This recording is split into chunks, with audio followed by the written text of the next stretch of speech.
Assalamualaikum warahmatullahi wabarakatuh. Waalaikumsalam warahmatullahi wabarakatuh. Bagaimana kabarnya ibu-ibu? Alhamdulillah sehat Bu Bidan. Alhamdulillah ya. Jadi saya mau mengucapkan terima kasih atas kehadiran ibu-ibu di penyuluhan kali ini. Saya akan memperkenalkan diri saya terlebih dahulu.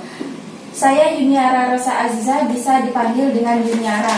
Di sini saya sebagai pembawa acara pada penyuluhan kali ini. Dan di samping saya ada rekan saya, yaitu Siti Sofia Iva, bisa dipanggil dengan Iva, dan Putri Handayaningrum, bisa dipanggil dengan Putri, yang akan membawakan materi pada penyuluhan kali ini. Nah, di belakang saya ada rekan saya sebagai pendokumentasi, yaitu Livia Hidayatul Husnia.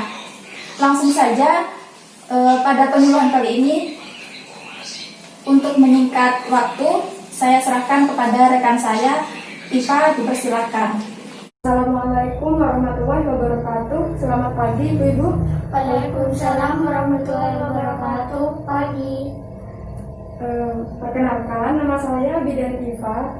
Di sini saya akan menyampaikan materi banyak sekali ya ibu-ibu ya. Nanti saya akan dibantu oleh rekan saya yang bernama Putri. Nah, materi di sini yang saya akan sampaikan yaitu tentang masa nifas. Apa itu infeksi? Kemudian apa sih penyebabnya?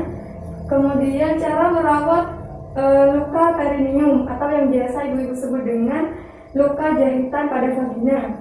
Kemudian personal hygiene. Nah, personal hygiene atau yang biasa ibu-ibu sebut dengan kebersihan diri.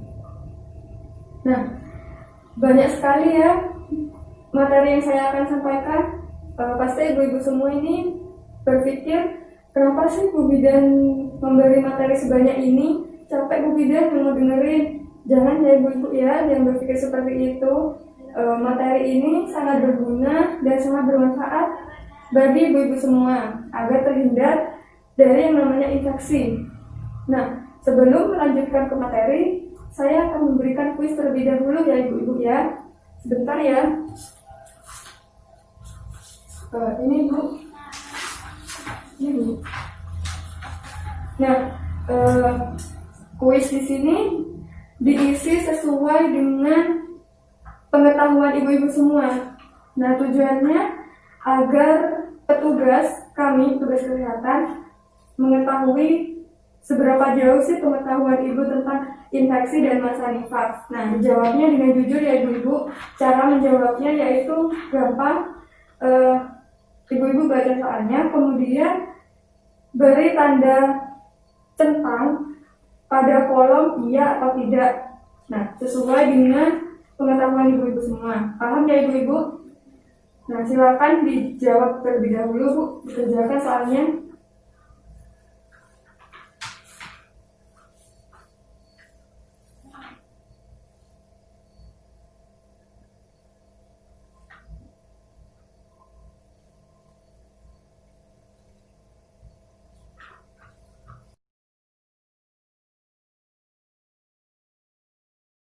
Baik, karena waktunya sudah habis, silakan dikumpulkan ya ibu-ibu. Nah, terima kasih. Nanti ini akan dikoreksi oleh rekan saya. Mungkin saya minta waktunya 15 menit ya ibu-ibu untuk mengoreksi yang ibu kerjakan ini.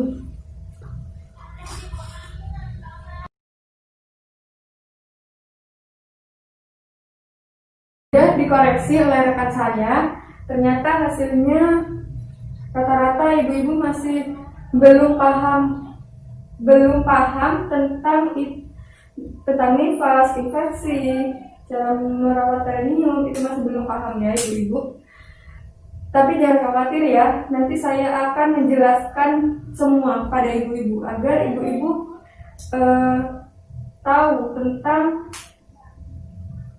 menjaga perineum, kemudian mengetahui infeksi, kemudian menjaga personal hygiene. Nah, dengan begitu ibu-ibu insya Allah akan terhindar dari yang namanya infeksi. Sebelum melanjutkan ke materi selanjutnya, apa ada yang tahu masa nifas itu apa sih ibu-ibu?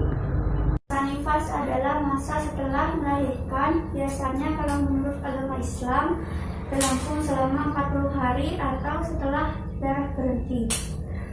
Ya, bagus sekali jawaban dari ibu. Ibu siapa namanya bu? Dea. Baik Ibu Dea, terima kasih ya, jawabannya sangat bagus. Nah, jadi masa nifas di sini yaitu benar yang dikatakan oleh Ibu tadi. Masa nifas ini dimulai dari 2 jam kemudian setelah proses melahirkan bayi. Nah, berakhirnya kapan Bu Bidan? Nah, berakhirnya ini ketika alat-alat kandungan sudah kembali ke keadaan normal, biasanya berlangsung selama 6 minggu atau 40 hari yang dikatakan ibu tadi. Kemudian selama masa nifas kita perlu menjaga asupan nutrisi, makan makanan yang seimbang, kemudian menjaga perawatan perineum agar tetap bersih. Sampai di sini apakah paham ibu-ibu? Paham. Baik, saya akan melanjutkan ke infeksi ya ibu-ibu. Infeksi ini yaitu ketika kuman di luar di daerah vagina itu memasuki luka jaritan pada vagina. Nah, nanti akan timbul tanda-tanda seperti peradangan, yaitu kemerahan, kemudian keluar nanah. Nah, itu yang dinamakan infeksi. Bagaimana Bu Bidan agar terhindar dari infeksi? Nah, agar terhindar dari infeksi ini, ibu-ibu perlu memperhatikan kebersihan perineum, menjaga perineum ibu atau vagina ibu tetap bersih dan kering. Caranya bagaimana? Nah, caranya di sini nanti akan dijelaskan oleh rekan saya. Nanti akan ditontonkan video dan diberikan leaflet agar ibu-ibu semua sangat paham tentang cara membersihkan perineum. Sebelum dilanjut oleh rekan saya, apakah ada yang ingin ditanyakan ibu-ibu? Ya, silahkan Bu. Kalau saya mau pipis itu sering takut, apakah itu tidak berbahaya Bu Bidan? Pertanyaan bagus ya ibu-ibu. Jadi, apakah menahan pipis itu tidak berbahaya Bu Bidan? Nah, jadi jelas ya Bu Ibu, berbahaya sekali. Kenapa? Karena kalau kita menahan pipis itu dapat menghambat penyembuhan kandungan. Maksudnya begini, kalau kita menahan pipis, kandungan kita itu untuk masa pemulihannya akan lebih lama. Nah, kenapa Bu Bidan? Jadi, kalau kita menahan pipis, nah otomatis kandung kemih kita akan terasa penuh. Kalau sudah penuh, proses kontraksi kita akan terganggu. Nah, kalau sudah terganggu, sisa-sisa darah itu tidak bisa keluar, sehingga yaitu tadi yang menyebabkan proses penyembuhan alat-alat kandungan menjadi lama. Jadi kalau ibu-ibu sudah merasakan ingin pipis nih ya, langsung saja ibu-ibu itu langsung ke kamar mandi, tidak perlu menunda-nunda untuk nanti. Begitu ya Bu Ibu. Bidan, saya mau bertanya, kalau mau pipis itu kan kalau setelah pipis itu kan ada sisa-sisanya. Nah, seperti itu saya itu takut mau membersihkan Bu Bidan. Itu bagaimana ya Bu Bidan? Untuk pertanyaan ini nanti akan dijawab oleh rekan saya, sekaligus akan menjelaskan tentang bagaimana perawatannya. Langsung saja, Putri, saya persilahkan. Ya, saya akan memberikan lanjut ya. Ibu, dan saya akan memutarkan video untuk mengetahui untuk penyampaian materi agar itu lebih jelas lagi.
sudah paham?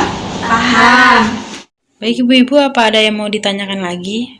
Bu, saya mau bertanya. Oh iya baik, silakan. Bu, kalau misalkan cuci pakai sabun itu boleh nggak? Soalnya kan luka kalau kena sabun itu kan perih. Jadi kan saya jadi takut. Oh iya baik, bagus sekali pertanyaannya. Saya coba jawab ya. Baik untuk penggunaan sabun. Jadi untuk menggunakan sabun itu boleh-boleh saja Bu. Tapi yang harus diperhatikan di sini yaitu sabun yang digunakan. Jadi sabun yang digunakan itu harus dengan pH yang sesuai dengan vagina ibu. pH yang ada di vagina itu kan kadang berbeda dengan pH yang ada di badan. Itu harus jadi penyesuaian sabunnya juga itu harus berbeda karena ada beberapa hal yang harus diperhatikan.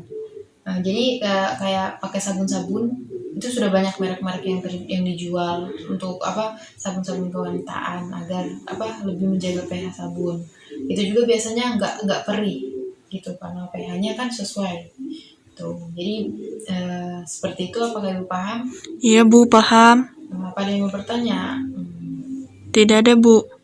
Baik, untuk bagian leaflet tadi yang sudah dibagikan, apa ada yang mau ditanyakan atau ada sesuatu yang mau disampaikan? Ya Ibu, saya mau bertanya.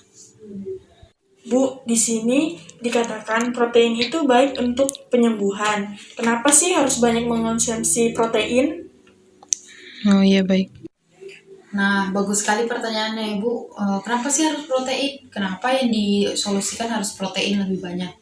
Jadi protein itu bagus ya Bu untuk penyembuhan karena dengan protein itu protein membantu untuk pembentukan jaringan-jaringan baru dan juga mempercepat penyembuhan sehingga bagus untuk ibu-ibu yang biasanya kan mengalami luka di perineum. Kan luka itu bisa cepat sembuh gitu. Jadi sih ada salah satunya bisa mengonsumsi ikan. Kayak makanan-makanan lokal tadi itu seperti yang dijelaskan di level sini kan ada ikan, terus makanan-makanan laut, rumput laut, telur, sayur-sayuran dan buah-buahan juga itu bagus untuk mempercepat penyembuhan luka pada ibu. Jadi begitu ibu-ibu, apakah sudah paham? Iya Bu, sudah. Nah, sudah paham ya ibu-ibu? Kayaknya ini sudah untuk akhir dari sesi pertemuan kita ya untuk kali ini tentang penjelasan tentang infeksi pencegahan infeksi perineum. Nah, sebelum itu saya di sini saya dan teman-teman akan membagikan kuis akhir sebagai untuk bentuk evaluasi apakah ibu sudah paham tentang penjelasan dari kami. Dan selanjutnya dari sini kita akan tahu ibu ini sudah paham atau belum. Ibu. Baik, nanti ibu akan beri waktu beberapa menit untuk menunggu ya. Baik ibu, tolong diisi ya. Wah, iya Bu.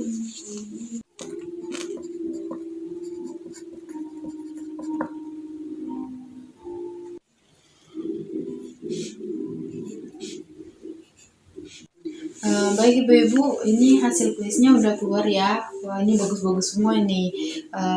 Sepertinya ibu-ibu ini sudah paham semua tentang materi yang kita sampaikan tadi tentang bagaimana cara pencegahan infeksi perineum, bagaimana cara pembersihannya, terus untuk menghindari infeksinya, cara perawatan luka bersih dan kering juga. Semoga ilmu yang sudah kita berikan ini dapat bermanfaat ya Bu, untuk diterapkan di rumah dan pastinya agar terhindar dari infeksi perineum ini sendiri. Untuk itu cukup sekian dari kami. Saya dan rekan-rekan saya mohon maaf apabila ada salah kata. Untuk itu kami akhiri. Wassalamualaikum warahmatullahi wabarakatuh. Waalaikumsalam warahmatullahi wabarakatuh.